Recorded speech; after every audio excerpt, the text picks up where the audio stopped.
നമസ്കാരം. Lights camera action എന്ന നമ്മുടെ ചാനലിലേക്ക് ഒരിക്കൽ കൂടി സ്വാഗതം. ഞാൻ നിങ്ങളുടെ ശാന്തിവിള ദിനേശ്.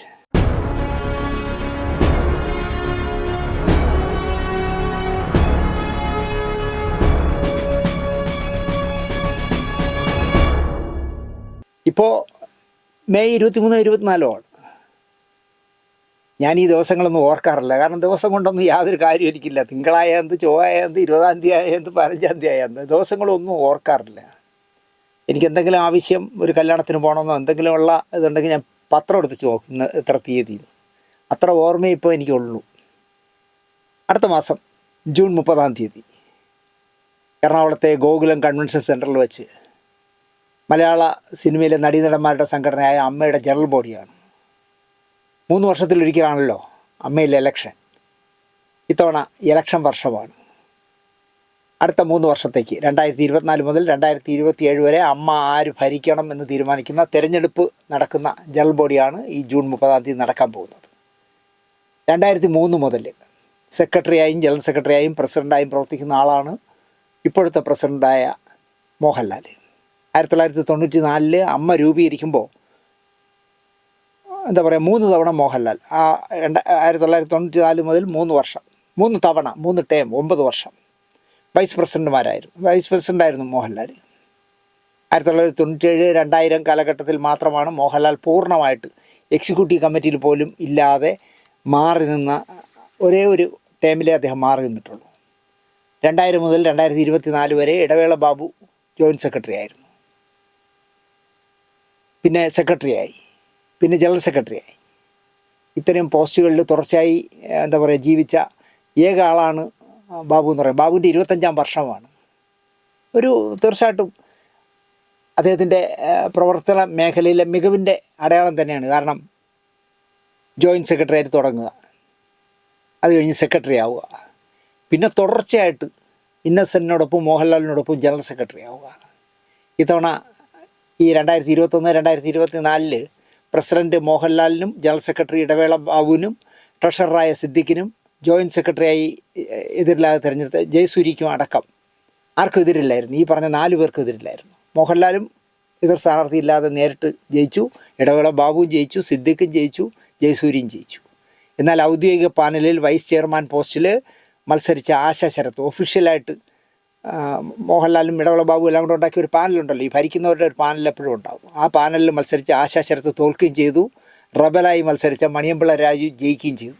അതാണ് ഈ കഴിഞ്ഞ തിരഞ്ഞെടുപ്പിലെ എന്താ പറയുക, ഒരു ചോദ്യം ചിഹ്നം പോലെ നിൽക്കുന്ന ഒരു പ്രവൃത്തി. അതുപോലെ തന്നെ എക്സിക്യൂട്ടീവ് കമ്മിറ്റിയിലേക്ക് ഔദ്യോഗികമായി മത്സരിച്ച ഹണി റോസും നിവിൻ പോളിയും തോറ്റു. പകരം റബലായി അല്ലെങ്കിൽ ഒറ്റയ്ക്ക് സ്വതന്ത്രരായി മത്സരിച്ച നമ്മുടെ നടൻ, സംവിധായകനും നിർമ്മാതാവും ഒക്കെ ആയ നടൻ ലാലും ബാബുരാജും ജയിച്ചു. വേണമെങ്കിൽ നമുക്ക് ഭരണസമിതിക്ക് ഏറ്റ ഒരു നല്ല ഒരു അടിയായിരുന്നു എന്ന് വേണമെങ്കിൽ പറയാം. കാരണം അവർ നിർത്തിയ പാനലിലെ 2 പേര് തോക്കുക, പ്രബലരായ 2 പേര് തോക്കുക, വേറെ 2 പേര് ജയിക്കുക എന്ന് പറയുന്നത് തീർച്ചയായിട്ടും ഒരു ഓർമ്മപ്പെടുത്തൽ തന്നെയാണെന്ന് പറയാം. ആർക്കും മത്സരിക്കാം, എവിടെയും മത്സരിക്കാം, അതിനെന്താ എന്നൊക്കെ പ്രസിഡൻ്റായ മോഹൻലാൽ ഇലക്ഷൻ കഴിഞ്ഞിടം തന്നെ ചോദിച്ചെങ്കിലും ഈ വിജയവും പരാജയവും ചില സൂചനകൾ നൽകുന്നതായിരുന്നു. 2021 റബറായി മത്സരിക്കാൻ നാമനിർദ്ദേശ പത്രിക നൽകുകയും പൂരിപ്പിച്ചതിൽ അധികവും തെറ്റായി പോവുകയും അങ്ങനെ നാമനിർദ്ദേശ പത്രിക തള്ളിപ്പോയ ആളായിരുന്നു അക്കാലത്ത് ഷമ്മി തിലകൻ. ഇപ്പോൾ ഷമ്മി തിലകൻ അമ്മയിലില്ല, അദ്ദേഹം പുറത്തു പോയല്ല. എന്തായാലും 25 വർഷം അമ്മയുടെ അംഗമായി അതിൽ ഏതാണ്ട് മുഴുവൻ സമയവും പ്രവർത്തിച്ച ഇടവേള ബാബു ഇത്തവണ മത്സര രംഗത്ത് ഇല്ല എന്ന് ഉറപ്പിച്ച് തീരുമാനിച്ചു കഴിഞ്ഞു.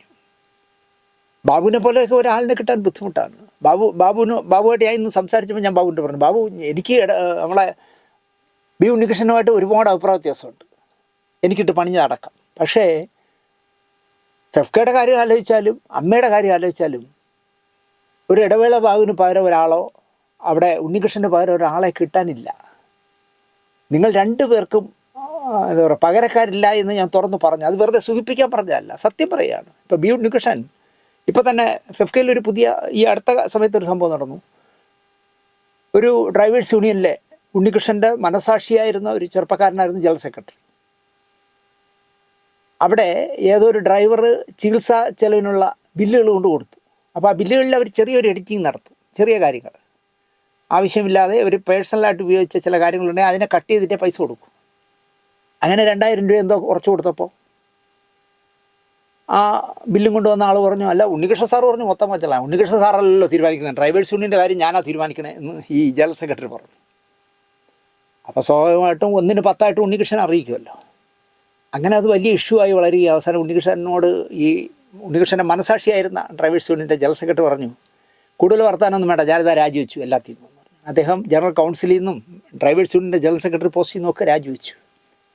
കാരണം അത് ഉണ്ണികൃഷ്ണൻ കയറി ഇടപെടാൻ പാടില്ലായിരുന്നു. അപ്പോൾ ഇങ്ങനെയുള്ള ഒരുപാട് കാര്യങ്ങൾ ഉണ്ണികൃഷ്ണൻ ചെയ്യും.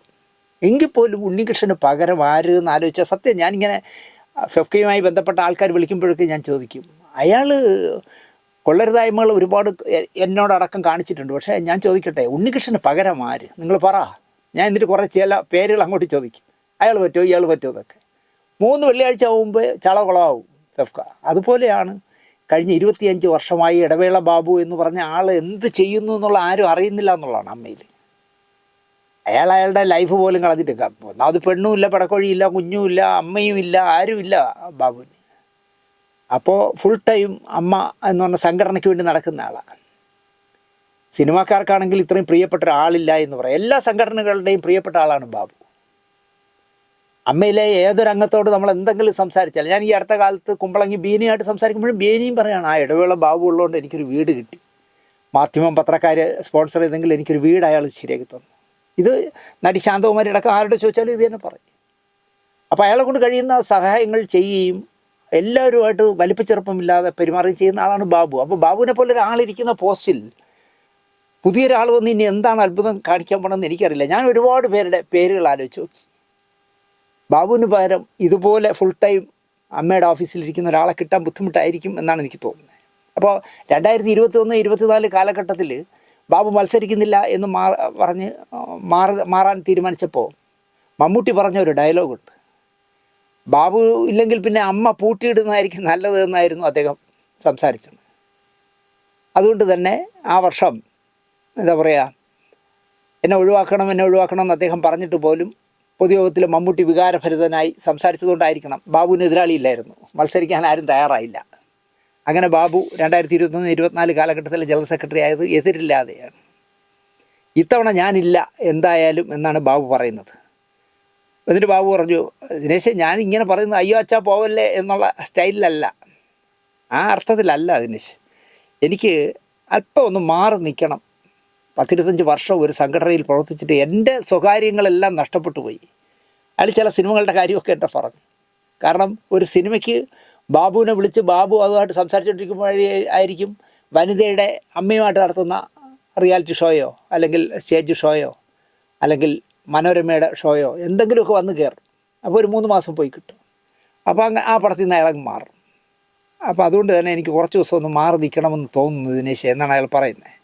ബാബു മാറുന്നതോടെ എന്നാൽ ഇനി താനുമില്ല എന്ന നിലപാടിലേക്ക് മോഹൻലാൽ മാറി എന്നുള്ളതാണ് ഇതിൽ ഏറ്റവും വലിയ കടുത്ത പ്രതിസന്ധി. ബാബുവിനെ വിളിച്ച് ചോദിച്ചു, എന്താ തീരുമാനം, ബാബുവിൻ്റെ തീരുമാനത്തിൽ മാറ്റമില്ല? ഇല്ല ലാലേട്ടാ, ഞാനുണ്ടാവില്ല, എന്നാൽ ഞാനും ഇല്ല എന്നാണ് അദ്ദേഹം പറഞ്ഞിരിക്കുന്നത്. അമ്മയുടെ പ്രസിഡന്റ് സ്ഥാനം വെറും ആലങ്കാരിക പദവിയല്ല എന്ന് തെളിയിച്ച പ്രസിഡൻ്റായിരുന്നു മരിച്ചുപോയ നമ്മുടെ ഇന്നസെൻറ്റ്. 2000 മുതൽ 2018 വരെ 18 വർഷം തുടർച്ചയായി ഇന്നസെൻറ്റ് പ്രസിഡൻ്റായിരുന്നു. നല്ല പുഷ്കര കാലമായിരുന്നു എന്ന് പറയാം. അമ്മയുടെ എല്ലാ സിനിമാ സംഘടനാ നേതാക്കളുമായി നല്ല ബന്ധം സ്ഥാപിക്കുകയും കാര്യങ്ങൾ താൻ പറയുന്നിടത്ത് എത്തിക്കുകയും ചെയ്ത തന്ത്രശാലിയായ പ്രസിഡൻ്റായിരുന്നു ഇന്നസെൻറ്റ്. ആരോടും പിണങ്ങില്ല, പറയേണ്ടിടത്തെല്ലാം തമാശയൊക്കെ പറഞ്ഞ് എന്നാൽ നടത്തേണ്ട കാര്യങ്ങൾ കൃത്യമായി നടത്തിയിരുന്ന നല്ല പ്രസിഡൻ്റായിരുന്നു. പ്രത്യേകിച്ച് ഈ അമ്മയുടെ പ്രസിഡൻ്റാക്കിയിട്ട് ഇരിക്കുക എന്നൊക്കെ പറഞ്ഞാലേ കടുവയും പുലിയും ചെങ്കീരിയും മാനും മയിലും ഒട്ടകവും ചെന്നായും ഒക്കെ ഉള്ള ഒരു ഫീൽഡാണ് സിനിമാ രംഗം. അങ്ങനെയുള്ള ഈഗോ ഉള്ള നടീനടന്മാരുടെ സംഘടനയുടെ തലപ്പത്ത് ഒരു എന്താ പറയുക വഴുതി പോകാൻ കഴിയുന്ന ഒരാളുടെ ഇരിക്കാൻ പറ്റുള്ളൂ. അത് ഇന്നച്ചൻ നന്നായിട്ട് കൈകാര്യം ചെയ്ത ആളാണ്. അദ്ദേഹം സ്വമേധയാ പിന്മാറിയില്ലായിരുന്നുവെങ്കിൽ മരണം വരെയും ആ പോസ്റ്റിനായി ആരും മത്സരിക്കില്ല എന്നുള്ള ഉറപ്പാണ്. ഇന്നച്ചനാണ് പ്രസിഡൻ്റായിട്ട് മത്സരിക്കുന്ന പറഞ്ഞാൽ ഒരാളും മത്സരിക്കില്ല. കാരണം അങ്ങനെ ആയിരുന്നു ഇന്നസെൻറ്റിനെ അമ്മയിൽ അംഗങ്ങൾ കണ്ടിരുന്നത്. 2020 എന്ന് പറഞ്ഞ ദിലീപ് നിർമ്മിച്ച് അമ്മയ്ക്ക് വേണ്ടി ഒരു സിനിമ ചെയ്തല്ലോ, ആ സിനിമ ഇന്നസെൻറ്റിൻ്റെ കാലത്താണ്. അതിൽ പടം ഞാൻ പ്രൊഡ്യൂസ് ചെയ്യാം, അതിന് ലാഭം വന്നാലും നഷ്ടം വന്നാലും 5 കോടി രൂപ കൊടുക്കാമെന്നാണല്ലോ ദിലീപ് പറഞ്ഞിരുന്ന വാക്ക്. യവൻ്റെ മുഴുവൻ കാശും പോകുമെന്ന് ആശിച്ച ഒരുപാട് ഒരു അമ്മി തന്നെ ഉണ്ടായിരുന്നു. യവൻ്റെ നിഗളിപ്പ് ഇതോടെ തീരും, ഈ പടത്തോടെ തീരും. കാരണം പടം പൊളിഞ്ഞാലും 5 കോടി അമ്മയ്ക്ക് തരണമല്ലോ. പക്ഷേ ആരുടെയും ഭാഗ്യം കൊണ്ട് പടം ഭയങ്കരമായിട്ട് ഓടുകയും അയാൾ 5 കോടിക്ക് വരെ 6 കോടി കൊടുത്ത ആളാണ്. ഇന്നസെൻ്റെ കാലത്താണ് അത് സംഭവിക്കുന്നത്. ദിലീപ് 6 കോടി കൊടുത്തത്. 6 വർഷം പ്രസിഡൻ്റായ മോഹൻലാലിൻ്റെ കാലത്താണ് കൊതിപ്പിക്കുന്ന അമ്മയുടെ ആസ്ഥാന മന്ദിരം പണിതത്. ഒരു തവണ വൈസ് പ്രസിഡൻറ്റും ഒരു തവണ ജനറൽ സെക്രട്ടറിയുമായ ആളാണ് മമ്മൂക്ക. അദ്ദേഹം അത് രണ്ടേ ആയിട്ടുള്ളൂ. ഇന്നത്തെ ചുറ്റുപാടിലും പ്രായത്തിൻ്റെ പ്രശ്നത്താലും അദ്ദേഹം എന്തായാലും പ്രസിഡൻ്റ് ആവാൻ സാധ്യതയില്ല. ഞാനിങ്ങനെ ആലോചിച്ചപ്പോൾ അമ്മയുടെ പ്രസിഡൻ്റ് എന്നൊക്കെ പറയുമ്പോൾ പ്രായവും പക്വതയൊക്കെ ഉള്ള ഒരാൾ വേണമല്ലോ. ഞാൻ മധുസാർ മുതൽ കുറേ പേരെ ഇങ്ങോട്ട് ആലോചിച്ചു. എന്തെങ്കിലുമൊക്കെ കാരണത്താൽ ഈ സ്ഥാനം ഏറ്റെടുക്കാൻ പറ്റാത്തവരാണ് ഭൂരിപക്ഷവും എന്ന് പറയാം. അപ്പോൾ അതുകൊണ്ട് തന്നെ മമ്മൂക്കയും ഈ പ്രസിഡന്റ് സ്ഥാനം മോഹൻലാൽ ഒഴിഞ്ഞാൽ ഞാനിരിക്കാം, അടുത്തൊരു 3 വർഷത്തേക്ക് ഞാനിരിക്കാമെന്ന് പറയുന്നുമില്ല. കാരണം അങ്ങേര് 30 വർഷത്തേക്കുള്ള ഡേറ്റും കൊടുത്തിട്ട് നടക്കുകയാണ്. അപ്പോൾ അദ്ദേഹത്തിന് ഇത് വഴങ്ങുമെന്ന് എനിക്ക് തോന്നുന്നില്ല. ജനറൽ ബോഡികളിൽ പോലും പങ്കെടുക്കുന്ന ആളല്ലാത്ത ഒരാളാണല്ലോ സുരേഷ് ഗോപി. അതുകൊണ്ട് തന്നെ ജനറൽ ബോഡിയിൽ പോലും പങ്കെടുക്കാത്ത ഒരാളിനെ പ്രസിഡന്റ് സ്ഥാനത്തേക്ക് ആരെങ്കിലും ശുപാർശ ചെയ്യുമോ അല്ലെങ്കിൽ അദ്ദേഹം മത്സരിക്കാൻ വരുമെന്ന് എനിക്ക് തോന്നുന്നില്ല.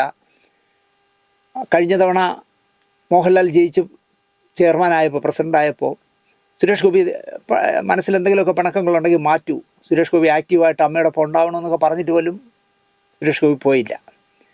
2 തവണ പ്രസിഡൻറ്റും 1 തവണ കമ്മിറ്റിയിലും സുരേഷ് ഗോപി ഉണ്ടായിരുന്നു. പക്ഷേ അങ്ങനെ ഒരാൾ ആ കമ്മിറ്റിയിൽ ഉണ്ടായിരുന്നു എന്ന് പോലും നമ്മളാരും അറിഞ്ഞിട്ടില്ല. കാരണം എനിക്ക് തോന്നുന്നു കമ്മിറ്റികളിലും അദ്ദേഹം സ്ഥിരമായി പങ്കെടുത്തിരുന്നില്ല എന്ന് തോന്നുന്നു. തുടക്കത്തിൽ സംഘടനയ്ക്കകത്ത് ഒരു പ്രബല ഗ്രൂപ്പിന് സുരേഷ് ഗോപി എന്താ പറയുക അനഭിമതനുമാണ്. തുടക്കം മുതലേ ഉണ്ട് ഒരു നല്ല പ്രബല വിഭാഗം സുരേഷ് ഗോപിക്കെതിരാണ്. അപ്പോൾ ഇത്തവണ ചെയർമാൻ സ്ഥാനത്തേക്ക് ഞാൻ വരാം എന്ന് സുരേഷ് ഗോപി അങ്ങോട്ട് പറഞ്ഞാൽ പോലും നടക്കുമെന്ന് എനിക്ക് തോന്നില്ല. എതിർപ്പുണ്ടാവും. വേണ്ട, അയാൾ വേണ്ട, അല്ലെങ്കിൽ മത്സരിക്കാം, അയാളെ തോൽപ്പിക്കാമെന്നേ പറയുള്ളൂ എന്നാണ് എൻ്റെ വിശ്വാസം. ഗണേഷ് കുമാർ മന്ത്രി അല്ലായിരുന്നുവെങ്കിൽ ജനറൽ സെക്രട്ടറിയായി മിന്നുന്ന പ്രകടനം കാഴ്ചവെച്ചനെ. അദ്ദേഹം ഇപ്പോൾ എക്സിക്യൂട്ടീവ് കമ്മിറ്റിയിൽ പോലും ഇല്ല. കാരണം ഞാൻ മാറി നിൽക്കുകയാണ്, ബാബു പറഞ്ഞ പോലെ തന്നെ സ്ഥിരമായി ഇതിൽ വേണ്ട എന്ന് പറഞ്ഞ് ഗണേശൻ മാറി നിൽക്കുകയാണ്. മുകേഷ് ആണെങ്കിൽ MLA എന്നുള്ള തിരക്കിലാണ്. സിദ്ദിഖിനും ഒരു വിഭാഗത്തിൻ്റെ എതിർപ്പുണ്ട്. എന്തുകൊണ്ടോ സിദ്ദിഖിനെയും ഒരു വിഭാഗം, നല്ലൊരു വിഭാഗം എതിർക്കുന്നുണ്ട്. അവർ അപ്പോൾ ഇലക്ഷൻ വരികയാണെങ്കിൽ സിദ്ദിഖിന് വോട്ട് കിട്ടാതിരിക്കാൻ മാക്സിമം ശ്രമിക്കും ആ ഗ്രൂപ്പ്. എന്നാൽ നല്ല പ്രവർത്തനം സിദ്ദിഖിന് നൽകാനാവും. ഒരു നല്ല സംഘാടകനാണ് സിദ്ദിഖ്. വളരെ പൊളൈറ്റായിട്ട് എല്ലാവരുടെയും സംസാരിക്കാൻ കഴിയുന്ന ആളാണ് സിദ്ദിഖ്. പക്ഷേ സംഘടനയ്ക്കകത്ത് അദ്ദേഹത്തിന് നല്ല എതിർപ്പ്. ഞാൻ പലരോട് സംസാരിച്ചപ്പോൾ പലരും പറഞ്ഞു അയാൾ ശരിയാവില്ല, അങ്ങനെ പറയുന്നവരുണ്ട്. പ്രസിഡൻ്റ് ആക്കാൻ പറ്റിയ ഒരാളായിരുന്നു ബാലചന്ദ്ര മേനോൻ. ക്ഷണിച്ചാൽ അനാരോഗ്യം പറഞ്ഞ് അദ്ദേഹം പിന്മാറുമോ എന്നെനിക്കറിയില്ല. എന്തായാലും അദ്ദേഹത്തിന് പ്രസിഡൻ്റ് ആവാനുള്ള ആഗ്രഹം ഉണ്ടാവുമെന്ന് വിശ്വസിക്കുന്ന ഒരാളാണ് ഞാൻ എന്ത് ചോദിച്ചാലും സംസാരിക്കുന്ന ആളാണ് മേനോൻ ചേട്ടൻ. പക്ഷേ ഞാൻ ഈ വിഷയം മേനോൻ ചേട്ടനെ വിളിച്ച് ചോദിച്ചില്ല. അമ്മയിൽ പ്രസിഡന്റ് സ്ഥാനാർത്ഥിയായിട്ട് ആരെങ്കിലും നാമനിർദ്ദേശ പത്രിക കൊടുക്കാൻ പറഞ്ഞാൽ താങ്കൾ കൊടുക്കുമെന്ന് ചോദിച്ചാൽ കൊടുക്കുമെന്നോ ഇല്ലെന്നോ അദ്ദേഹം പറയുമായിരുന്നു. പക്ഷേ ഞാൻ ചോദിച്ചില്ല. ഇപ്പോൾ ആണെങ്കിൽ അദ്ദേഹം എറണാകുളത്താണ് താമസം. ഒരിക്കൽ അദ്ദേഹം അമ്മയുടെ സെക്രട്ടറി ആയിരുന്നു ഒരു ടൈമിൽ 3 വർഷം. എല്ലാവരെയും ഒത്തൊരുമിപ്പിച്ച് കൊണ്ടുപോകാനുള്ള തന്ത്രവും തഞ്ചും ഒക്കെ ബാലചന്ദ്ര മേനോനുണ്ടെന്ന് ഞാൻ പറഞ്ഞു തരേണ്ട കാര്യമില്ലല്ലോ. അദ്ദേഹം ആരും വഴക്കിടാനൊന്നും പോകില്ല. വളരെ തഞ്ചത്തിൽ കാര്യങ്ങൾ കൈകാര്യം ചെയ്യാൻ കഴിയുന്ന ആളാണ് അദ്ദേഹം. അമ്മയിൽ നിന്നും മാറി നിൽക്കുന്ന ആളാണല്ലോ ഇപ്പോൾ ദിലീപിനെ തിരിച്ചു കൊണ്ടുവന്നാലും ജനറൽ സെക്രട്ടറി ആവാൻ പറ്റിയ ആളാണ്. ഈ പറഞ്ഞ പോലെ തന്നെ എല്ലാവരെയും കൗശലപൂർവ്വം കൊണ്ടു നടക്കാൻ പറ്റിയ കൗശലം കയ്യിലുള്ള ആളാണ് ദിലീപ്.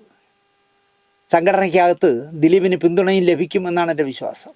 ദിലീപിനെ എതിർത്തിരുന്ന ഭൂരിപക്ഷം പേരും പുറത്തു പോയി കഴിഞ്ഞല്ലോ. കുറേ പെണ്ണുങ്ങൾ കിടന്ന് ബഹളം ഉണ്ടാക്കാനൊക്കെ ചെന്നിരുന്നല്ലോ. അവരെല്ലാം സംഘടനയിൽ നിന്ന് പുറത്തായല്ലോ. ഷമി തിലകനും പുറത്തായി. അപ്പോൾ വരട്ട് ന്യായങ്ങൾ പറയുന്ന ചിലരെ തോൽപ്പിച്ചു തന്നെ കാണിച്ചു കൊടുക്കുകയും ചെയ്തതിനാൽ ദിലീപിൻ്റെ പേരിന് എതിർപ്പ് വരാൻ സാധ്യതയില്ല. ദിലീപിൻ്റെ കളിച്ചിട്ടുള്ളവരോട് ദിലീപ് അമ്മയ്ക്കകത്ത് എന്താണ് ചെയ്യേണ്ടതെന്ന് കൃത്യമായി ചെയ്തിട്ടുണ്ട് എന്ന് ഞാൻ പലപ്പോഴും ആലോചിക്കാറുണ്ട്. അപ്പോൾ ദിലീപ് വന്നാൽ തീർച്ചയായിട്ടും അയാൾക്ക് സാധ്യതയുണ്ട്. പക്ഷേ അയാൾ സംഘടനയിൽ നിന്ന് രാജിവെച്ചു എന്നാണ് എൻ്റെ വിശ്വാസം. മോഹൻലാലിന് ബുദ്ധിമുട്ടുണ്ടാവണ്ട, ലാലേട്ടന് ബുദ്ധിമുട്ടുണ്ടാവണ്ട എന്ന് പറഞ്ഞ് രാജിവെച്ചു എന്നാണ് എൻ്റെ വിശ്വാസം. അല്ല, പുറത്താക്കിയില്ല എന്ന് തോന്നുന്നു. പുറത്താക്കണമെന്നൊക്കെ ആരൊക്കെയോ പറഞ്ഞു. പക്ഷേ പുറത്താക്കുന്നതിന് മുമ്പ് അയാൾ രാജിവെച്ചു എന്ന് തോന്നുന്നു. അപ്പോൾ ഇനി ഒന്നെ മെമ്പർഷിപ്പ് എടുത്താലേ നടക്കുകയുള്ളൂ. ഒന്നുമില്ലെങ്കിലും 5 കോടി രൂപ സംഘടനയ്ക്കായി നൽകാമെന്ന് ഉറപ്പ് പറഞ്ഞിട്ട് സിനിമ നിർമ്മിച്ച ഒരുപാട് ലാഭം കിട്ടിയപ്പോൾ 6 കോടി ആരും ചെയ്യില്ല. ഇപ്പോൾ അമ്മയിലുള്ള ഒരാളും ചെയ്യില്ല എന്ന് ഞാൻ പറയും. ദിലീപ് ചെയ്ത പോലെ അയാൾ 5 കോടി കൊടുക്കാം, പടം പൊളിഞ്ഞാലും പടം ഓടിയാലും 5 കോടി തരാമെന്ന് പറയുകയും പടം നന്നായിട്ട് കളക്ട് ചെയ്തപ്പോൾ അയാൾ 6 കോടി രൂപ കൊടുത്ത ആളാണ്. ആ സ്നേഹം കുറേ പേർക്കെങ്കിലും അമ്മയിലുണ്ടാവും. ഒന്നുമില്ലെങ്കിൽ ആ കൈനീട്ടം വാങ്ങുന്ന ആൾക്കാർക്കെങ്കിലും അതുണ്ടാവും. കാരണം അവർക്ക് മുടങ്ങാതെ കാശ് കിട്ടാനുള്ള ഒരു വഴി ഉണ്ടാക്കി കൊടുത്തത് ദിലീപാണല്ലോ. പിന്നെ ഉള്ളത് നമ്മുടെ ശ്രീരാമേട്ടനാണ്, വി കെ ശ്രീരാമൻ. ഒരിക്കൽ എക്സിക്യൂട്ടീവിൽ അദ്ദേഹം ഉണ്ടായിരുന്നു. അനാരോഗ്യം പ്രശ്നമാകാം, ഇല്ലെങ്കിൽ ചെയർമാൻ പദവിക്ക് യോഗ്യനാണ്, നല്ല കാര്യപ്രാപ്തിയുള്ള ആളാണ് അദ്ദേഹം. സംഘടനാ ബോധവും ആളുകളോട് പെരുമാറേണ്ട രീതിയും നല്ല വാക്സാമർഥ്യവും നല്ല എഴുതാനുള്ള ശൈലിയും ഒക്കെ ഉള്ള ഒരാളാണ്. പക്ഷെ അദ്ദേഹത്തിന് ഇപ്പോൾ അനാരോഗ്യം ബാധിച്ചിട്ടുണ്ട്. മണിയമ്പിള്ള രാജുവിനും ഒരു ടൈം പരിഗണിക്കാവുന്നതാണ്. ഭരണതന്ത്രജ്ഞത തീർച്ചയായിട്ടും ഉള്ള ആൾ തന്നെയാണ് മണിയമ്പിള്ള എന്ന് അദ്ദേഹത്തിൻ്റെ സിനിമാ നിർമ്മാണത്തിൽ നിന്ന് നമുക്ക് മനസ്സിലാക്കാം, അല്ലെങ്കിൽ അദ്ദേഹം ആളുകളോട് ബിഹേവ് ചെയ്യുന്നതെന്ന് മനസ്സിലാക്കാം. പക്ഷേ കഴിഞ്ഞ തവണ റബലായിട്ടൊക്കെ മത്സരിച്ചതുകൊണ്ട് ഈ ഭരിക്കുന്ന ഇപ്പോഴത്തെ പാനലുകാരെങ്കിലും മണിയമ്പിള്ള അംഗീകരിക്കുമോ എന്ന് എനിക്കറിയില്ല. ഇങ്ങനെ ചിക്കിയും ചികഞ്ഞും പോകുമ്പോൾ അയ്യോ അച്ഛ പോകലേ എന്ന് തന്നെ പറയേണ്ടി വരും എന്നാണ് എനിക്ക് തോന്നുന്നത്. മോഹൻലാലും ഇടവേള ബാബുവും ഒരു ടൈമിൽ കൂടെയെങ്കിലും അമ്മയുടെ സാരഥികളായി മുമ്പോട്ട് പോകണമെന്ന് തന്നെ ജനറൽ ബോഡി പറയുമെന്നാണ് എനിക്ക് തോന്നുന്നത്. ഞാൻ ഈ പറഞ്ഞ ഇത്രയും പേരുടെ പേര് വെച്ച് അവരുടെ കാര്യങ്ങളും അവരുടെ പരിമിതിയൊക്കെ പറഞ്ഞതെന്നാണ് ഞാൻ പറയുന്നത്. മോഹൻലാലും ഇടവേള ബാബുവും തുടരണം എന്ന് ജനറൽ ബോഡിയിൽ മുറവിളി ഉയരും എന്നാണ് എൻ്റെ വിശ്വാസം. FK ഉണ്ണികൃഷ്ണനെ പോലെ ഇടവേള ബാബുവും അനിവാര്യമാണ് അമ്മയ്ക്ക്. 1994 മെയ് മാസത്തെ അവസാനത്തെ ബുധനാഴ്ച. ഇപ്പോൾ വർഷം എത്ര കടന്നു പോകുന്നു നിങ്ങൾ ആലോചിച്ചു. 94 എന്ന് പറയുമ്പോൾ 30 വർഷം മുമ്പ് 1994 മെയ് മാസത്തെ അവസാനത്തെ ബുധനാഴ്ച. തിരുവനന്തപുരത്ത് അക്കാലത്ത് മമ്മൂട്ടി സ്ഥിരമായി താമസിക്കുന്നത്, തിരുവനന്തപുരത്ത് ഷൂട്ടിങ്ങിന് വന്നാൽ അദ്ദേഹം താമസിക്കുന്നത് സെക്രട്ടറിയുടെ എതിർവശത്തുള്ള പങ്കജ് ഹോട്ടലിലാണെന്ന് നമ്മുടെ ഈ ചാനലിൽ തന്നെ ഞാൻ പല ആവർത്തി പറഞ്ഞിട്ടുണ്ട്. ആ പങ്കജ് ഹോട്ടലിൻ്റെ ഓഡിറ്റോറിയത്തിൽ ഒരു സംഘടന പിറവി കൊള്ളാൻ പോവുകയാണ്. സിനിമാ രംഗത്തെ നടീനടന്മാർക്കായി ഒരു സംഘടന.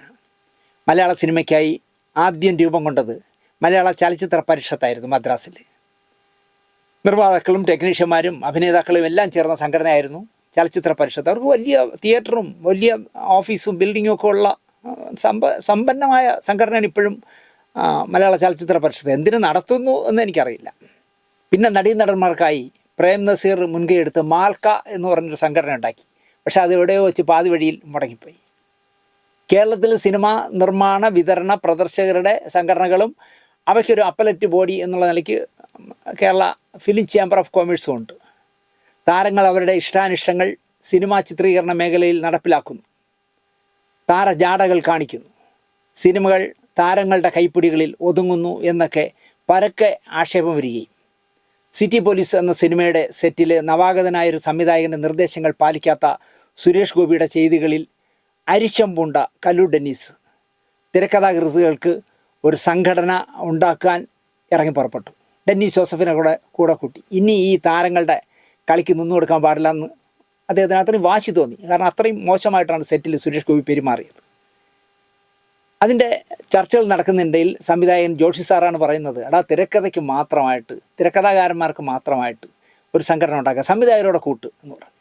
അങ്ങനെ സംവിധായകരെയും തിരക്കഥാകൃത്തുക്കൾക്കുമായിട്ടൊരു സംഘടന എന്ന് പറഞ്ഞ് തുടങ്ങുകയും അതൊടുവിൽ ടെക്നീഷ്യന്മാരുടെ ഒരു കൂട്ടായ്മയായി മാറുകയും 1993 ഒക്ടോബർ 10 30 അംഗങ്ങളെ കൊണ്ട് തുടക്കം കുറിച്ച സംഘടനയാണ് മാക്റ്റ.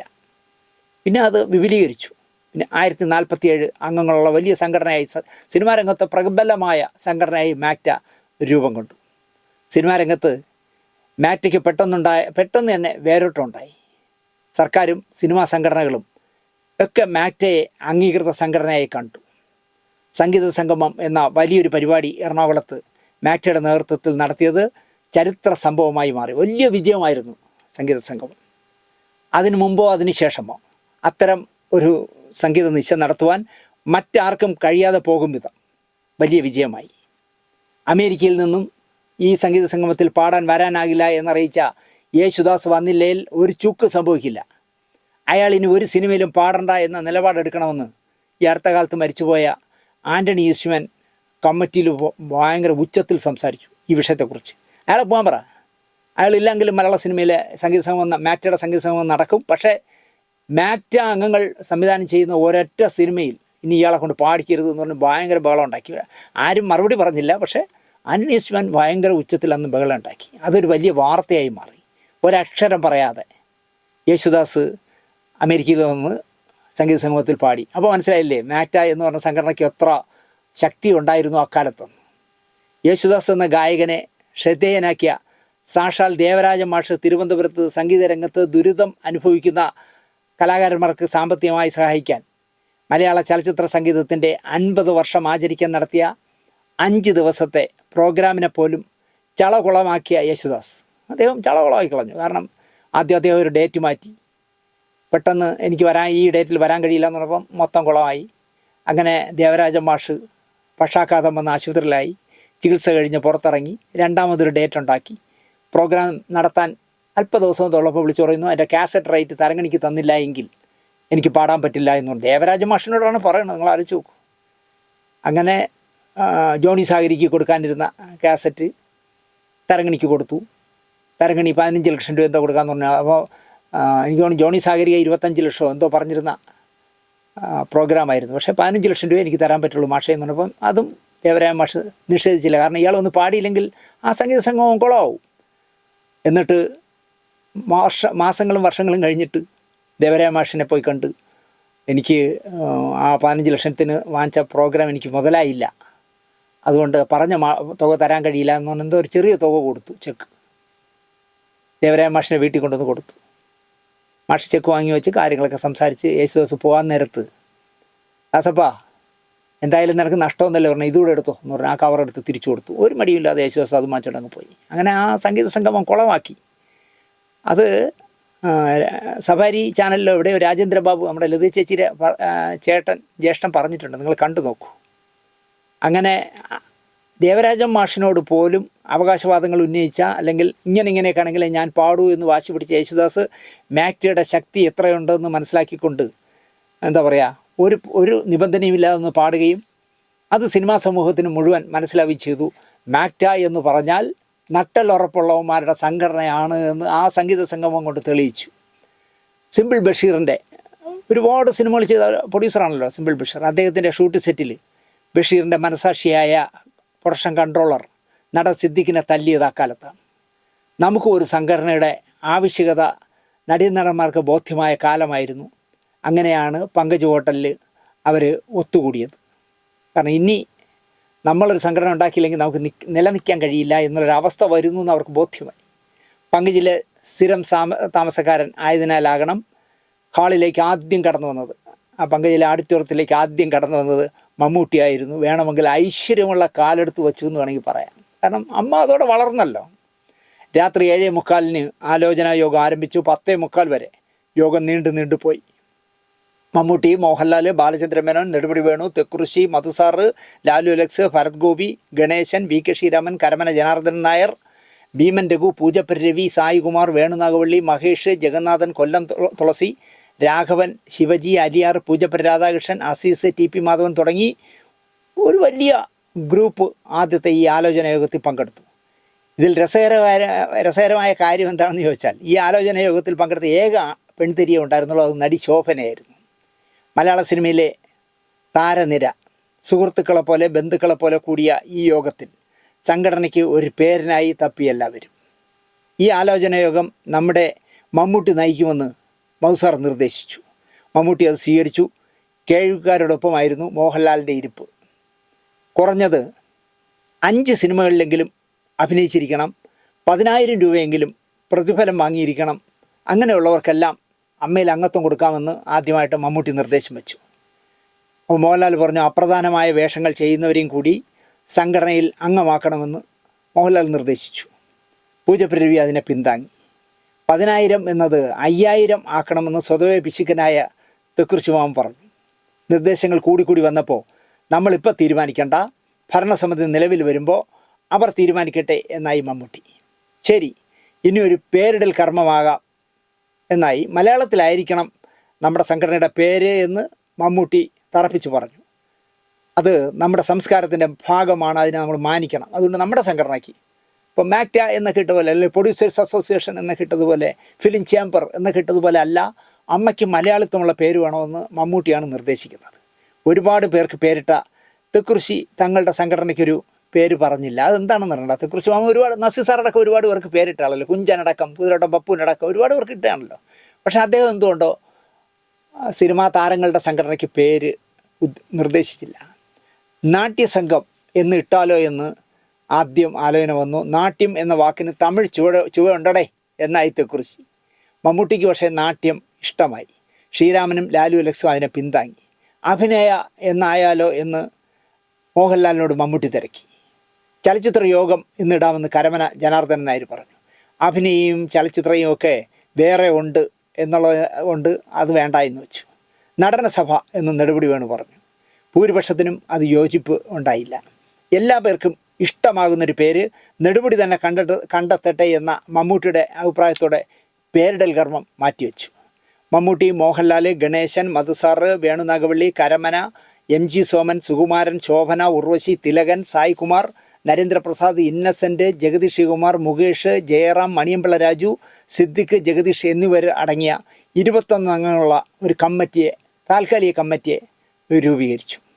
നിങ്ങൾ ഇത്രയൊക്കെ ചെയ്യുന്നു, ഇത് വല്ലതും നടക്കുന്ന പരിപാടിയാണോടെ എന്ന് ഈ അവസരത്തിൽ തെക്കുറിച്ച് ചോദിച്ചു. നടക്കണം, അതിനാലാണ് ഇല്ലാത്ത സമയമുണ്ടാക്കി ഇത്രയും പ്രയാസപ്പെട്ട് ഇവിടെ വന്ന് ഒന്നു ചേർന്നത് എന്ന് അല്പശബ്ദമുയർത്തി തന്നെ മമ്മൂട്ടി മറുപടി പറഞ്ഞു.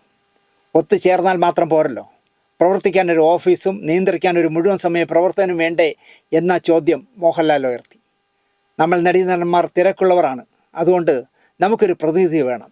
ആ പ്രതിനിധി TP മാധവൻ ചേട്ടൻ ആകട്ടെ എന്നായി മോഹൻലാൽ. മാധവൻ ചേട്ടൻ എന്താ പറയാനുള്ളത് എന്നായി മമ്മൂട്ടി. മാധവേട്ടൻ കാര്യദർശിയാകാൻ സമ്മതമായിരുന്നു. അദ്ദേഹത്തെ നിശ്ചയിച്ചു. തിരുവനന്തപുരത്ത് ഒരു ഓഫീസ് തുടങ്ങണം.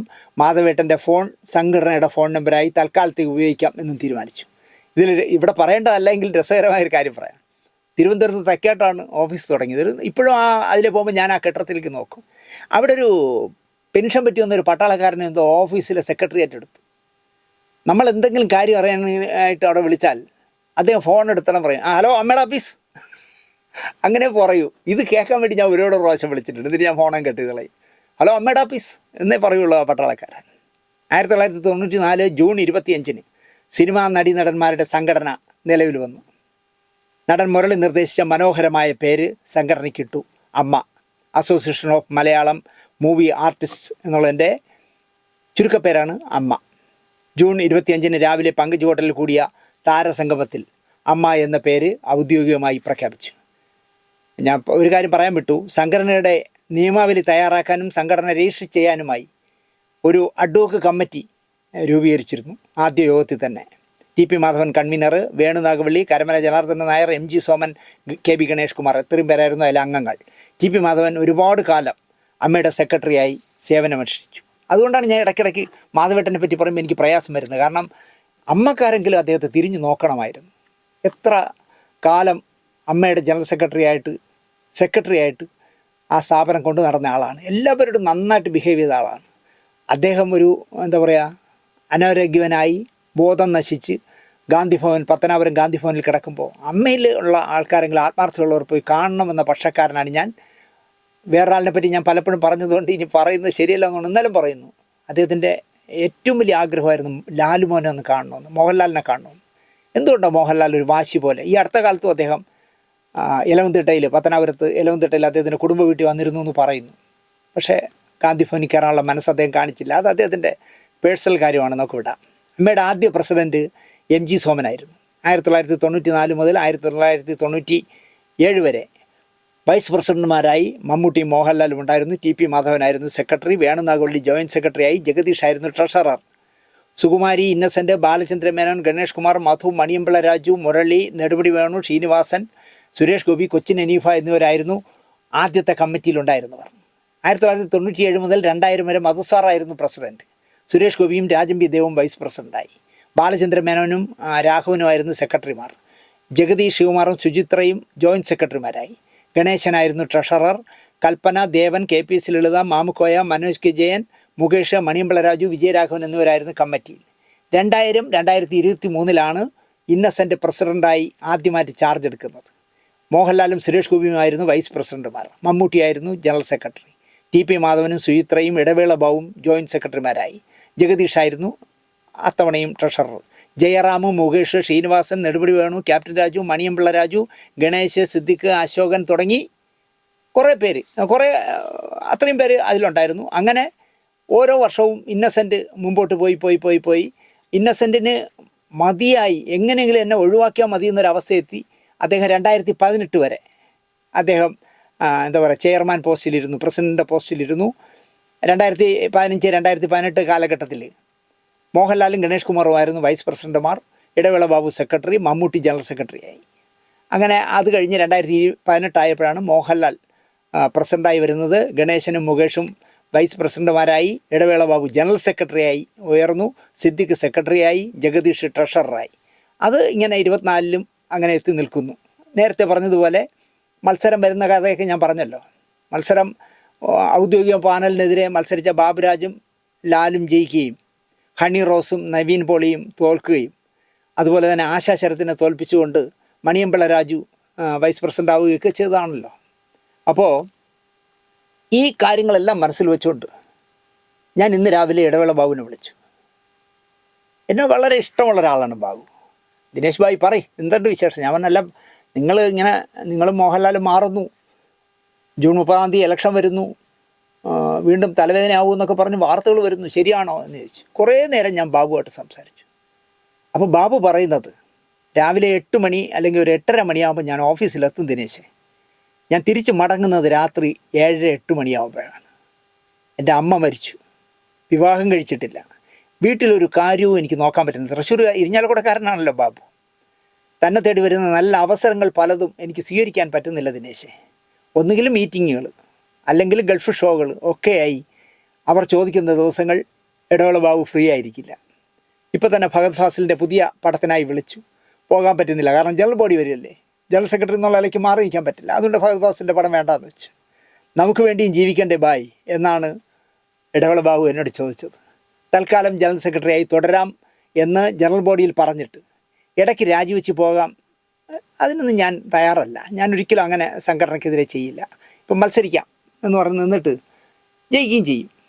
എന്നിട്ട് ഒരു 1-2 മാസം കഴിഞ്ഞിട്ട് രാജിവെച്ചു, അതിനൊന്നും എന്നെ കിട്ടില്ല എന്നാണ് ബാബു പറയുന്നത്. വനിതാ അവാർഡ്, മനോരമ അവാർഡ് പോലുള്ള ഈവൻറ്റുകൾ ഞാനാണ് MOU ഒപ്പിടുന്നത്. ആ എഗ്രിമെൻറ്റിൽ പലപ്പോഴും പറഞ്ഞിരുന്ന പലരും വരാതെ പോവും. ഇപ്പോൾ നമ്മൾ ഉദാഹരണത്തിന് ഇപ്പോൾ മഞ്ജു വാര്യർ വരാമെന്നുണ്ട്, മഞ്ജു വാര്യർ വന്നില്ലെങ്കിൽ ആ MOUയിലുള്ള മഞ്ജു വാര്യർ വരാത്തതുകൊണ്ട് ഇത്ര ലക്ഷം കുറയ്ക്കുമെന്ന് മനോരമ പറയില്ലേ. അവർക്ക് അത് വെച്ച് വേണമെങ്കിൽ പ്രതിഫല കാര്യത്തിൽ ഉടക്കിടാം. എന്നോടുള്ള താല്പര്യത്താലും ഞാനെടുക്കുന്ന റിസ്കിനാലും ഇന്നേ വരെ ഒരു ഈവൻറ്റിനും ഇത്തരം നടപടികൾ ആരും എടുത്തിട്ടില്ല. 3 കോടിക്ക് മുകളിൽ ഒരു വർഷം ചിലവുണ്ട് അമ്മയ്ക്ക്. ആലോചിച്ച് നോക്കിയേ, അമ്മയിൽ 1.5 കോടി രൂപ അംഗങ്ങളുള്ള ഇൻഷുറൻസിന് തന്നെ വേണം. അമ്മയിൽ എല്ലാവരും ഇൻഷുർ ചെയ്തിട്ടുണ്ട്. അതിന് വർഷം തോറും 1.5 കോടി രൂപ വേണം. പിന്നെ മാസം 4 ലക്ഷം രൂപ ഈ വിഷു അവർ കൊടുക്കുന്ന കൈനീട്ടമുണ്ടല്ലോ, മാസം തോറും കൊടുക്കുന്ന കൈനീട്ടം അടക്കം ഓഫീസ് ഫങ്ഷനിങ് അടക്കം എല്ലാത്തിനും കൂടെ ചേർത്ത് മാസം 4 ലക്ഷം രൂപ വേണം. അപ്പോൾ ആലോചിച്ച് നോക്കൂ, 4 ലക്ഷം എന്ന് പറയുമ്പോൾ ഒരു വർഷം ഏതാണ്ട് 1.5 കോടി രൂപയോളം അതിന് തന്നെ വേണം. 15 കോടി രൂപയുടെ അസറ്റ് ഇപ്പോൾ അമ്മയ്ക്കുണ്ട്. 140ഓളം പേർക്ക് കൈനീട്ടം മാസം തോറും കൊടുത്തിരുന്നു, മുടങ്ങാതെ കൊടുത്തിരുന്നു, ഒരിക്കൽ പോലും മുടങ്ങിയിട്ടില്ല. കുറച്ച് പേർ മരിച്ചുപോയി, വേറെ ചിലർ കൈനീട്ടം വേണ്ട എന്ന് എഴുതി തന്നു. ഞാൻ ഈ മാസവും 112 പേർക്ക് കൈനീട്ടം അയച്ചു ദിനേശ് എന്നാണ് അദ്ദേഹം പറയുന്നത്. 65 വയസ്സാണ് ഇൻഷുറൻസിൻ്റെ പ്രായം. പക്ഷേ പ്രീമിയം നൽകുന്നത് 65 വയസ്സിനാണെങ്കിൽ പോലും 92 വയസ്സായ മധുസാറിനെ പോലും അതിൽ നിന്ന് ഒഴിവാക്കിയിട്ടില്ല. അതൊക്കെ ഒരു ബാബുവിൻ്റെ ഒരു തഞ്ചമാണെന്ന് പറയാം. സ്പോൺസർമാരെ കണ്ടെത്തി വീടില്ലാത്ത അംഗങ്ങൾക്ക് കഴിയുന്നത്ര വീടുകൾ വച്ച് നൽകി. പ്രശ്നങ്ങളുടെ മേൽ പ്രശ്നങ്ങളുണ്ടായപ്പോഴും ഇടവേള ബാബുവിൻ്റെ ഇടപെടൽ കാരണം ചിത്രീകരണം മുടങ്ങി, അല്ലെങ്കിൽ ഡബ്ബിങ് മുടങ്ങി, റിലീസ് മുടങ്ങി എന്ന അപവാദം ഒരിക്കൽ പോലും അമ്മയുടെ പേരിലുണ്ടായിട്ടില്ല. എന്ന് മാത്രമല്ല, എന്ത് പ്രശ്നം ഉണ്ടായാലും ഷൂട്ടിംഗ് നടക്കട്ടെ, നമുക്ക് പ്രശ്നം പരിഹരിക്കാമെന്ന പക്ഷക്കാരനായിരുന്നു ഇടവേള ബാബു. തീർച്ചയായും തഞ്ചത്തിൽ പ്രശ്നങ്ങളിൽ ഇടപെട്ട് പരിഹാരം കാണാനുള്ള ബാബുവിൻ്റെ സ്വഭാവം പലപ്പോഴും സ്ഫോടനാത്മകമായി ഉള്ള ഇഷ്യൂസുകളിൽ പോലും ഫലം കണ്ടിട്ടുണ്ട്. കഴിഞ്ഞ 25 വർഷവും മക്കളോട് പറയാത്ത രഹസ്യങ്ങൾ പോലും ബാബുവിനോട് പങ്കിടുന്ന അഭിനേതാക്കളുണ്ട് എന്ന് എനിക്ക് അദ്ദേഹത്തിൻ്റെ വർത്തമാനത്തിൽ നിന്ന് മനസ്സിലായി. സ്വന്തം മക്കളോട് പോലും പറയാറില്ല. അങ്ങനെയുള്ള സ്വകാര്യ ദുഃഖങ്ങളും സന്തോഷങ്ങളും രഹസ്യങ്ങളുമൊക്കെ ബാബുവിനെ അത്രയും വിശ്വസ്തനായതുകൊണ്ട് 25 വർഷം കൊണ്ട് ബാബുവിനെ കാണുന്നതുകൊണ്ടായിരിക്കാം ബാബുവിനോട് പങ്കിടാറുണ്ട് അമ്മയിലെ പല അംഗങ്ങളും. അത്രയും ആത്മബന്ധം അംഗങ്ങളുമായി ബാബു നിലനിർത്തുന്നു എന്നുള്ളത് തീർച്ചയായിട്ടും അയാളുടെ മിടുക്ക് തന്നെയാണ്. ബാബു പറയുന്നത്, ഞാൻ വെറും ഇടവേള ബാബു ആയിരുന്നുവെങ്കിൽ എൻ്റെ സഹപ്രവർത്തകരുമായുള്ള ഈ ആത്മബന്ധം ഉണ്ടാകില്ലായിരുന്നു. ഞാനൊരു വെറും ബാബു ആയിരുന്നെങ്കിൽ മധുസാറുമായി ഇത്രയും അടുപ്പം എനിക്കുണ്ടാകുമായിരുന്നില്ല. ശാരദാമ്മയുമായും ഷീലാമ്മയുമായും ഒക്കെ എനിക്കൊരു ആത്മബന്ധം ഉണ്ടായത് ജനറൽ സെക്രട്ടറി ആയതിനാലാണ് എന്ന് ഇന്ന് എന്നോട് ബാബു തുറന്നു പറഞ്ഞു. 2 ആഴ്ചയിൽ ഒരു ദിവസമെങ്കിലും, 2 ആഴ്ച കൂടുമ്പോൾ ഒരു ദിവസമെങ്കിലും ശാരദാമ്മ ഇടവേള ബാബുവിനെ വിളിക്കും. മധുസാറിന് ഞാനൊരു മെസ്സേജ് അയച്ചാൽ വിത്തിൻ സെക്കൻഡിൽ എനിക്ക് മറുപടി വരും ദിനേശ് എന്ന അഭിമാനത്തോടെ ഇന്ന് എന്നോട് ബാബു പറഞ്ഞു. ആ ബന്ധം അമ്മ എനിക്ക് നൽകിയതാണ്. ഞാൻ മാറിയില്ലെങ്കിൽ എന്നെ മാറ്റി നിർത്തില്ല. അതാണ് ഇപ്പോഴത്തെ അവിടുത്തെ പ്രശ്നം. കാരണം ഇതുപോലെ ഫുൾ ടൈം ശമ്പളം പറ്റാതെ, അവിടുത്തെ പൈസ എടുത്ത് പുട്ടടിക്കാതെ, രാവിലെ 7-8 മണിക്ക് സർക്കാർ ഓഫീസിൽ വരുമ്പോൾ വന്നിട്ട് രാത്രി 7-8 മണിക്ക് പോകുന്ന ഒരാളെ കിട്ടുക എന്ന് പറഞ്ഞാൽ അതിൽ ആരും ഉണ്ടാവില്ല. ഒരു ബാബുവേ ഉണ്ടാവുള്ളൂ അങ്ങനെ ഇരിക്കാൻ. അതുകൊണ്ടാണ് ബാബു പറയുന്നത്, ഞാൻ മാറിയില്ലെങ്കിൽ എന്നെ മാറ്റി നിർത്തില്ല ദിനേശ്. 500 രൂപയ്ക്ക് മേലുള്ള എല്ലാ ട്രാൻസാക്ഷനും ഞാൻ ചെക്ക് വഴിയാണ് നടത്തുന്നത്. കഴിഞ്ഞ 25 വർഷത്തെ ഏത് കണക്ക് ചോദിച്ചാലും എനിക്ക് ഫയൽ നോക്കാതെ പറയാൻ കഴിയും. എൻ്റെ അച്ഛൻ എന്നെ പഠിപ്പിച്ചത് മറ്റെന്തിൽ കുറ്റം പറഞ്ഞാലും സാമ്പത്തിക കാര്യത്തിൽ നമ്മളെ കുറ്റം പറയാൻ ഇടവരുത്തരുത് എന്നാണ് എൻ്റെ അച്ഛൻ പഠിപ്പിച്ചത്. ഞാൻ ആ വഴി ഇതുവരെയും പാലിച്ചിട്ടുണ്ട് എന്ന് ബാബു പറയുന്നു. ഇതൊക്കെ നമ്മുടെ മെമ്പർമാർക്ക് നന്നായി അറിയാമെന്നും ബാബു പറയുന്നു. 112 പേരാണ് ഓണററി മെമ്പർഷിപ്പ് ഉള്ളവർ അമ്മയിൽ. അപ്പോൾ ആ 112 പേർക്ക് വോട്ടവകാശമുണ്ട്. പക്ഷേ ഒരു ഒഫീഷ്യൽ സ്ഥാനത്ത് മത്സരിക്കാൻ പറ്റില്ല. 54 പുരുഷന്മാരും 58 സ്ത്രീകളുമാണ് ഓണററി മെമ്പർഷിപ്പ് ഉള്ളവർ. 394 പേർക്കാണ് ലൈഫ് മെമ്പർഷിപ്പ് ഉള്ളത്. പുരുഷന്മാർ 202 പേരും സ്ത്രീകൾ 192 പേരും. അങ്ങനെ മൊത്തം 506 പേരാണ് ഇപ്പോൾ ഇന്ന് പ്രസൻറ്റ് ടൈമിൽ അമ്മയിലുള്ള അംഗത്വം. പുരുഷന്മാർ 256ഉം സ്ത്രീകൾ 250, അങ്ങനെ 506 പേര്. ഓണററി മെമ്പേഴ്സിന് ഞാൻ പറഞ്ഞില്ലേ, അവർക്ക് വോട്ടവകാശം അടക്കം എല്ലാ അവകാശങ്ങളും തുല്യമാണ്. പക്ഷേ ഒരു സ്ഥാനത്ത് മത്സരിക്കാൻ കഴിയില്ല എന്ന് മാത്രം. 4 കോടിക്ക് താഴെ ഇപ്പോൾ ബാങ്ക് ബാലൻസ് കയ്യിലുണ്ട്. ഒറ്റ സ്ഥലത്തും 1 രൂപയുടെ കടമില്ല എന്ന് അഭിമാനത്തോടെ ബാബു പറയുന്നു. ബാബു ഒഴിവാകുന്നു എന്നറിയുമ്പോൾ ഏറ്റവും കൂടുതൽ വിളിച്ചത് മറ്റ് സിനിമാ സംഘടനകളിൽ നിന്നാണ്. ഞാൻ ഒരുപാട് മറ്റ് സംഘടനകളുടെ ആൾക്കാരുമായിട്ട് സംസാരിച്ചു. അപ്പോൾ അവർ പറയുന്നത് നല്ല ഹാർമണിയാണ്, ബാബുവായിട്ട് നമുക്ക് ഏത് പ്രശ്നവും പരിഹരിക്കാം. ഇപ്പോൾ ചില യുവ നടന്മാരുടെയൊക്കെ ഡേറ്റിൻ്റെ ക്ലാഷ് വരികയും അവരെ സംഘടനകളിൽ നിന്ന് സിനിമയിൽ നിന്ന് വിലക്കുന്ന കാര്യങ്ങൾ വന്നപ്പോൾ പോലും പ്രൊഡ്യൂസേഴ്സിൻ്റെയും ഫെഫ്കയുടെയും ഒക്കെ അഭിപ്രായത്തോടൊപ്പം ചേർന്ന് നിന്ന നിലപാടെടുത്ത്, അല്ല ഞങ്ങളുടെ സംഘടനയിലുള്ള ആളുകളെ നിങ്ങൾ അങ്ങനെ ഒഴിവാക്കാൻ ഞാൻ സമ്മതിക്കില്ല എന്നൊന്നും പറഞ്ഞില്ല. തെറ്റാരുടെ ഭാഗത്തോ അതിൻ്റെ പേരിൽ നമുക്ക് നടപടി എടുക്കാമെന്നുള്ള വളരെ ഹാർമണിയായ തീരുമാനങ്ങളായിരുന്നു ബാബു എടുത്തിരുന്നത്. അതുകൊണ്ട് തന്നെ മറ്റ് സിനിമാ സംഘടനകൾക്ക് ഇടവേള ബാബു ജനറൽ സെക്രട്ടറി എന്നുള്ള സ്ഥാനത്ത് നിന്ന് ഇടവേള എടുക്കുന്നു എന്ന് പറയുമ്പോൾ അവർക്ക് തീർച്ചയായിട്ടും വിഷമങ്ങൾ കൊണ്ട്. അപ്പം ബാബു പറയുന്നത്, ദിനേശ് ഓരോ ചർച്ചകൾ നടക്കുമ്പോഴേ പ്രശ്നം രൂക്ഷമാവുകയും മേശപ്പുറത്തിട്ട് അടിക്കുകയൊക്കെ ഞാനും ചെയ്തിട്ടുണ്ട് ദിനേശ്. പക്ഷേ ആ ചർച്ച പിരിയുന്നതിന് മുമ്പ് ഞങ്ങൾ രമ്യമായി ഒരു തീരുമാനത്തിലെത്തും. അതാണ് ഞാനിരുന്ന് 25 വർഷക്കാലം നടന്നിട്ടുള്ളത്. ഒരിടത്തും ഞാൻ ഇറങ്ങിപ്പോയിട്ടൊന്നുമില്ല. എന്നാൽ നിങ്ങളെ തീരുമാനം എടുത്തോ, ഞങ്ങൾ കാണിച്ചു തരാമെന്ന് പറഞ്ഞ് ഇറങ്ങിപ്പോയിട്ടില്ല. അടിച്ച് ബഹളമൊക്കെ ഉണ്ടാക്കും, ഞാൻ മേശ പുറത്തൊക്കെ ഇട്ട് അടിച്ചിട്ടുണ്ട്. പക്ഷേ ആ യോഗം തീരുന്നതിന് മുമ്പ് പ്രശ്നം പരിഹരിക്കും. ഇങ്ങനെയുള്ളവരാണ് സത്യത്തിൽ ഒരു സംഘടനയുടെ തലപ്പത്തിരിക്കേണ്ടത്. നമ്മളെ ഉണ്ണികൃഷ്ണനും ഉള്ളതാണല്ലോ. അദ്ദേഹം എന്തെങ്കിലും മർക്കടമുഷ്ടി കാണിക്കണമെങ്കിൽ തന്നെ അദ്ദേഹം ബൗദ്ധികമായി സംസാരിച്ച് വീഴ്ത്തിക്കളയും. നല്ല കൗശലമുള്ള ആളാണ് ഉണ്ണികൃഷ്ണൻ. അപ്പോൾ ഉണ്ണികൃഷ്ണന്മാരും ഈ പറഞ്ഞ ബാബുമാരും ആൻഡോ ജോസഫുമാരും ഒക്കെ തന്നെയാണ് സംഘടനയുടെ. രഞ്ജിത്തിനെ ആർക്കെങ്കിലും പിണക്കാൻ പറ്റുമോ? തലപോട കേസ് വന്നല്ല, അല്ലെങ്കിൽ ഇപ്പം മാറ്റയിലെ ഫെഫ്കയിലെ ബാറ്റ ഇഷ്യൂ വരികയാണെന്ന് വെച്ചോളൂ, അതൊന്നും കൊടുക്കാൻ പറ്റില്ല, മറ്റാണ് മറിച്ചാണെന്ന് പറഞ്ഞ് ബഹളമൊക്കെ ഉണ്ടാക്കും. ഉണ്ണികൃഷ്ണൻ ചിലപ്പോൾ അടമറ്റായിട്ട് നിൽക്കും. ഇല്ല 3 വർഷം കഴിഞ്ഞാൽ നിങ്ങൾ ആ എഗ്രിമെൻറ്റ് പറഞ്ഞിട്ടുള്ളത് പാലിക്കണം എന്നൊക്കെ പറഞ്ഞ് പ്രശ്നമായാലും രഞ്ജിത്തിൻ്റെ മുഖത്ത് നോക്കി താൻ എന്തും ഒരു തൊഴിലാളി വിരുദ്ധ വർത്തമാനം പറയണമെന്ന് ആർക്കും പറയാൻ നോക്കില്ല. കാരണം രഞ്ജിത്ത് ചിരിച്ചോണ്ടല്ലേ സംസാരിക്കും.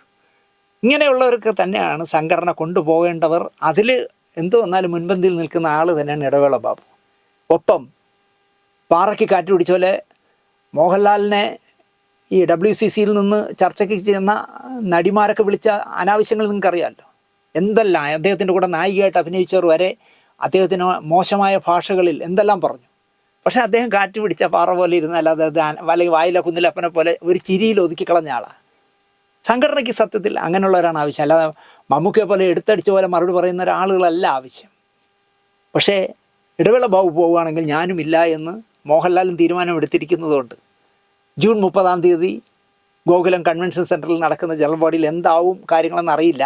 ഞാൻ ബാബുവിനോട് ഒരൊറ്റ കാര്യം പറഞ്ഞു, തുറന്നു പറയുകയാണ്. ഞാൻ പറഞ്ഞു, ബാബു, ഒരു സംഘടനയിൽ 25 വർഷം ഇരുന്ന ആളെന്ന് പറയുമ്പോൾ നിങ്ങൾക്ക് ഞാൻ ഉപദേശിച്ച് തരേണ്ട കാര്യമൊന്നുമില്ല. പക്ഷേ നിങ്ങൾ ഞാനില്ല എന്ന് പറഞ്ഞ് മാറുകയും നിങ്ങൾ മോഹൻലാലും മാറി നിൽക്കുകയും ഏതെങ്കിലുമൊക്കെ ചപ്പന്മാർ കയറി മത്സരിച്ച് ജയിച്ച് അമ്മയുടെ ചെയർമാനും അമ്മയുടെ ജനറൽ സെക്രട്ടറിയൊക്കെ ആവാൻ വന്നാൽ നിങ്ങൾ 25 വർഷം കൊണ്ട് കെട്ടിപ്പടുത്ത ആ പ്രസ്ഥാനം ശിഥിലമായി പോകും. പെൻഷനും കൊടുക്കാൻ കഴിയില്ല, അങ്ങനെ വയസ്സായ ആളുകളുടെ പ്രാക്കും കേൾക്കേണ്ടി വരും, സംഘടനയും അധോഗതിയാവും. അത് നിങ്ങൾ ചെയ്യരുത്. നിങ്ങളും മോഹൻലാലും കൂടി ഇരുന്നുകൊണ്ട് തന്നെ അടുത്ത 3 വർഷക്കാലം അമ്മ ഭരിക്കാൻ നമുക്ക് ആരെ ഏൽപ്പിക്കാം, വിശ്വസ്തമായി അത് നടത്തിക്കൊണ്ട് പോകുമെന്ന് നമുക്ക് ഉറപ്പുള്ള ആരെ ഏൽപ്പിക്കാം എന്നുള്ളൊരു പാനലുണ്ടാക്കാതെ നിങ്ങൾ പോകരുത്. അപ്പം ബാബു പറഞ്ഞു, അല്ല അതിനൊന്നും സമയമായില്ല ശാന്തി, ഇനിയും ദിവസങ്ങളുണ്ടല്ലോ, നമുക്ക് നോക്കാം. ഞാൻ പറഞ്ഞു, നോക്കാമെന്നല്ല, നിങ്ങൾ ഇട്ടെറിഞ്ഞ് പോകുന്ന പോലെ പോകരുത്. ഞാൻ പോകുന്നു, മോഹൻലാൽ പോകുന്നു, ഇനി ആര് വേണോ പ്രസിഡൻ്റ് ആയിക്കോ, ആര് വേണോ ജനറൽ സെക്രട്ടറി ആയിക്കോ എന്നൊരു നിലപാടെടുക്കരുത്. അത് ഞാനിപ്പോൾ ഫെഫ്കയിൽ നിന്ന് പുറത്തായാൽ പോലും സത്യം തുറന്നു പറയുകയാണ്, ഫെഫ്കയിൽ നിന്ന് ഞാൻ പുറത്തായല്ലോ, രാജിവെച്ച് പുറത്തു പോയല്ലോ, അല്ല എന്നെ പുറത്താക്കിയതല്ല, രാജിവെച്ച് പുറത്തായെങ്കിലും എൻ്റെ പ്രാർത്ഥന എന്ന് പറഞ്ഞ ഫെഫ്ക എന്ന് പറഞ്ഞ സംഘടന നിലനിൽക്കണം. കാരണം ആയിരക്കണക്കിന് തൊഴിലാളികളുടെ അവകാശങ്ങൾ ഏറ്റുവാങ്ങാൻ ഒരു സംഘടന വേണം, വാങ്ങിക്കൊടുക്കാൻ. അത് അനുഭവിച്ചാലേ മനസ്സിലാവും. അതുകൊണ്ട് തന്നെ ഫെഫ്ക ഒരിക്കലും ശിഥിലമാകരുത് എന്ന് പ്രാർത്ഥിക്കുന്ന ആളാണ് ഞാൻ. എത്ര ഉണ്ണിയെ വിമർശിച്ചാലും ശരി, ഫെഫ്ക ഒരിക്കലും നശിക്കരുത് എന്ന് പ്രാർത്ഥിക്കുന്ന ആളാണ് ഞാൻ, ആശിക്കുന്ന ഒരാളാണ് ഞാൻ. അതുപോലെ അമ്മയുടെ തലപ്പത്തും മോഹൻലാലും ഇടവേള ബാബുവും ഇല്ല എങ്കിൽ പോലും ഒരു 3 വർഷത്തേക്ക് തൽക്കാലത്തേക്ക് അവർ മാറുകയാണെങ്കിൽ പോലും, മാറില്ല എന്നാണ് എൻ്റെ വിശ്വാസം. കാരണം അവരെ മാറ്റാൻ ജനറൽ ബോഡി സമ്മതിക്കില്ല എന്നാണ് എൻ്റെ മനസ്സ് പറയുന്നത്. അഥവാ മാറുകയാണെങ്കിൽ ആ 3 വർഷക്കാലം നിങ്ങൾ നയിച്ചു കൊണ്ടുവന്ന ആ പാതയിലൂടെ അമ്മയെ കൊണ്ടുപോകാൻ പ്രാപ്തരാകുന്ന ആളുകളെ വേണം കണ്ടെത്താൻ. ചിലരിറങ്ങും, ദയനീയമായി മത്സരിച്ച് തോറ്റ ചില വലിയ വേന്ദ്രന്മാരുണ്ട്, എല്ലാത്തിലും കയറി വിമർശനം നടത്തുന്നവന്മാർ. അതിനെയൊന്നും പിടിച്ച് ഇതിൻ്റെ തലപ്പത്ത് വരാനുള്ള അവസരം ഉണ്ടാക്കരുത് എന്ന് മാത്രം പറഞ്ഞുകൊണ്ട് ഈ എപ്പിസോഡ് ഇവിടെ അവസാനിപ്പിക്കുന്നു. ജൂൺ 30 നടക്കുന്ന അമ്മയുടെ ആനുവൽ മീറ്റിങ്ങിൽ ഇടവേള ബാബുവും മോഹൻലാലും തന്നെ വീണ്ടും എതിരില്ലാതെ തിരഞ്ഞെടുക്കട്ടെ എന്ന് ആഗ്രഹിച്ചുകൊണ്ട് ഈ എപ്പിസോഡ് ഇവിടെ അവസാനിപ്പിക്കുന്നു. നന്ദി, നമസ്കാരം.